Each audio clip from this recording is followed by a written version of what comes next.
ये एक साल बाद तहरीक-ए-इंसाफ एक ग्रैंड अलायंस की तरफ बढ़ रही है, तो अब तक क्यों नाकाम थे सर? और अब कहां आपकी अंडरस्टैंडिंग है और किस नुक्ते पर आप ये ग्रैंड अलायंस करने जा रहे हैं? जी यूसुफजई साहब। बिस्मिल्लाहिर्रहमानिर्रहीम, बहुत शुक्रिया। देखिए, इसमें वक्त नहीं होता है। ग्रैंड अलायंस जब भी इश्यूज आते हैं, जाहिर है अपोजिशन की जितनी भी जमातें हैं वो समझती है कि गवर्नमेंट जो है वो फॉर्म 47 की नाजायज़ हुकूमत है और उनके जो भी इकदाम है वो सारे नाजायज़ हैं। तो इस बात पे तो सारे मुत्तफिक हैं। अब जाहिर है हर पार्टी का अपना नजरिया है, अपनी सोच है, वो उस पे सोच पे तो इकट्ठे नहीं हो सकते, ना नजरे पे इकट्ठे हो सकते हैं। लेकिन जो इश्यूज हैं, इश्यूज एक चीज पे तो हम सारे मुत्तफिक हैं। अगर इलेक्शन, नए फ्रेश इलेक्शन की तरफ जाना चाहते हैं तो हम भी यही चाहते हैं। अगर ये मौजूदा हुकूमत चली जाए तो इस पे हम भी मुत्तफिक हैं। तो मेरे ख्याल से कम तो यही दो नुकात तो हैं, इस पे तो मुत्तफिक हो सकते हैं। बिल्कुल ग्रैंड अलायंस बन सकता है। सिर्फ इस बात पे है कि जाहिर है जेयूआई का नाम लिया जाता है कि जी वो नहीं बनाना चाहती। देखिए, हम पीटीआई और जेयूआई के दरमियान बहुत बड़े डिफरेंसेस रहे हैं। खलीज रहा है, एक दूसरे पे इल्जाम लगाते रहे हैं माजी में। काफी मतलब एक अच्छा वो नहीं रहा है कि मैं उसको कह सकूं। तो अब जाहिर है दोनों अपोजिशन में है, अब बैठ के चीजें तय करेंगी, मामला तय होंगे, क्योंकि दोनों का गोल तो एक ही है ना कि फॉर्म 47 की हुकूमत को नहीं रहना है। और अगर हम इस पार्लियामेंट को जायज ही नहीं मानते हैं तो फिर रहने का फायदा क्या है? फिर अलग अलग स्ट्रगल करने का क्या फायदा?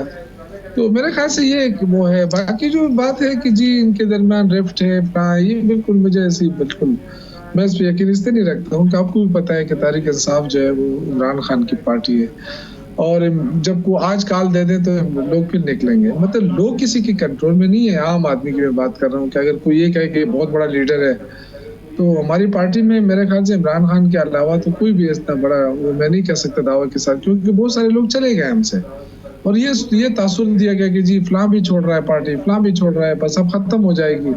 आपने देखा 8 फरवरी को लोगों ने इमरान खान का नाम लेके कि जी उसका उम्मीदवार कौन सा है और उसको वोट दिया। तो मैं इसलिए ये कह रहा हूँ कि जितनी भी अभी तक तारीखें चली, मैं जो कि एक वर्कर हूँ, तो इमरान खान की काल पर ही लोग निकले हैं, किसी और की काल पर नहीं निकले हैं। कोई ये दावा करे ना कि जी मैं निकालता हूँ या मैं ऐसा हूँ कि लोगों को पार्टी को जिंदा रखना चाहता हूँ, या मैं नहीं समझता।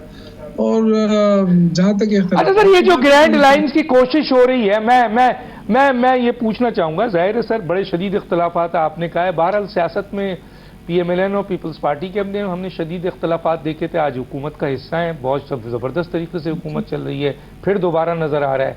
तो जेयूआई और पीटीआई अगर इख्तलाफ का हिस्सा रही तो सियासत में ऐसा होता रहा है।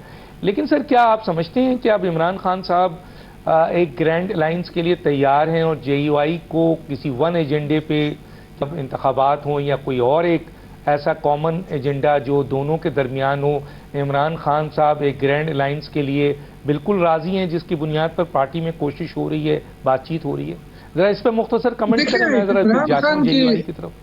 इमरान खान की हिदायत पर ही ग्रैंड अलायंस बन रहा है और मौलाना फजल रहमान साहब को के साथ जो मुज़ाकरात हो रहे हैं, जो बातचीत हो रही है, उन्हीं की हिदायत के मुताबिक हो रही है।